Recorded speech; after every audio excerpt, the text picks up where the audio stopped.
3 महिला बंधक इजराइल लौटे, तेल अवीव ने 90 फिलिस्तीनी कैदी रिहा किए। नमस्कार, मैं साक्षी गिरी स्वागत करती हूँ आपका आजकल वेब टीवी के इस खास एपिसोड में और हम लेकर आ गए हैं आज की मुख्य खबर।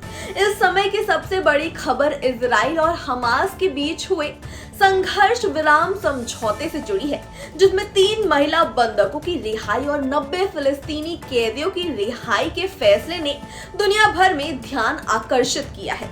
3 महिला बंधकों की इजराइल वापसी और 90 फिलिस्तीनी कैदियों की रिहाई एक मानवीय पहल के रूप में सामने आई है, जो इस संघर्ष में एक नई उम्मीद की किरण के तौर पे देखी जा रही है। हम आपको विस्तार से बताते हैं कि ये घटनाक्रम किस प्रकार घटित हुआ। हमास के कब्जे में कई महीनों से कैद इन 3 महिलाओं को आखिरकार आज रिहा कर दिया गया। ये महिलाएं इजराइल की नागरिक हैं, जिन्हें पिछले कुछ महीनों में गाजा पट्टी में रखा गया था। उनके सुरक्षित रिहाई और इजराइल पहुंचने की खबर से इजरायली समाज में खुशी की लहर दौड़ गई है। इन महिलाओं का स्वागत उनके परिवार और देशवासियों द्वारा भावुक और दिल छूने वाले दृश्य के साथ किया गया।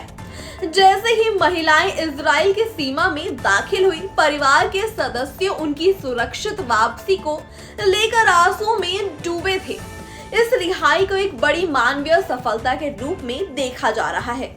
इस समझौते के हिस्से के रूप में इजराइल ने 90 फिलिस्तीनी कैदियों को भी रिहा करने का फैसला किया। ये कैदी फिलिस्तीनी इलाकों से संबंधित हैं और इनमें कुछ ऐसे लोग भी शामिल हैं जिनके बारे में माना जा रहा है कि उनके खिलाफ गंभीर अपराधों के आरोप हैं। इस फैसले ने फिलिस्तीनी समाज में भी एक आशा की लहर पैदा कर दी है, क्योंकि रिहाई के बाद इन कैदियों को अपने घर लौटने का मौका मिला है।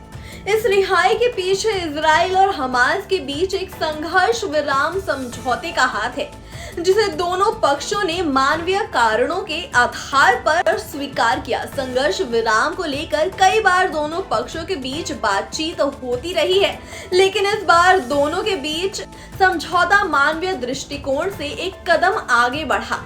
विशेषज्ञों का कहना है कि ये रिहाई किसी लंबे संघर्ष का हल नहीं है, बल्कि ये एक महत्वपूर्ण संकेत है कि अगर दोनों पक्ष शांति और बातचीत के रास्ते पर चले तो वे आपसी मामलों का हल निकाल सकते हैं। ये रिहाई इजराइल और फिलिस्तीन पक्ष के लिए एक नई शुरुआत हो सकती है, जिसमें भविष्य में अन्य मामलों पर भी बातचीत की संभावना हो सकती है। इस घटना के बाद अंतर्राष्ट्रीय समुदाय ने भी इसे एक सकारात्मक कदम के तौर पर देखा है। संयुक्त राष्ट्र और यूरोपीय संघ ने दोनों पक्षों की इस रिहाई प्रक्रिया की सराहना की और इसे शांति की दिशा में एक अहम कदम माना है।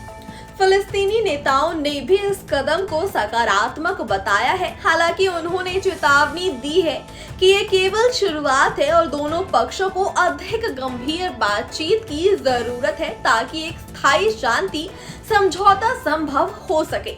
फिलिस्तीनी राजनीतिक समूह ने भी ये कहा है कि फिलिस्तीनियों की रिहाई के बाद उन्हें और अधिक राहत मिलने की उम्मीद है। जैसा कि हम जानते हैं, इजराइल और हमास के बीच ये संघर्ष किसी एक समझौते से समाप्त होने वाला नहीं है, लेकिन आज की ये रिहाई निश्चित रूप से दोनों पक्षों के बीच विश्वास और संवाद का एक नया पहलू है। ये देखना दिलचस्प होगा कि इस प्रक्रिया के आगे क्या कदम उठाए जाएंगे और क्या ये समझौता शांति की ओर एक स्थायी कदम बन सकता है। अभी के लिए बस इतना ही। देश और दुनिया की तमाम बड़ी खबरों से जुड़े रहने के लिए हमारे चैनल को सब्सक्राइब करें, बने रहें आजकल वेब टीवी के साथ।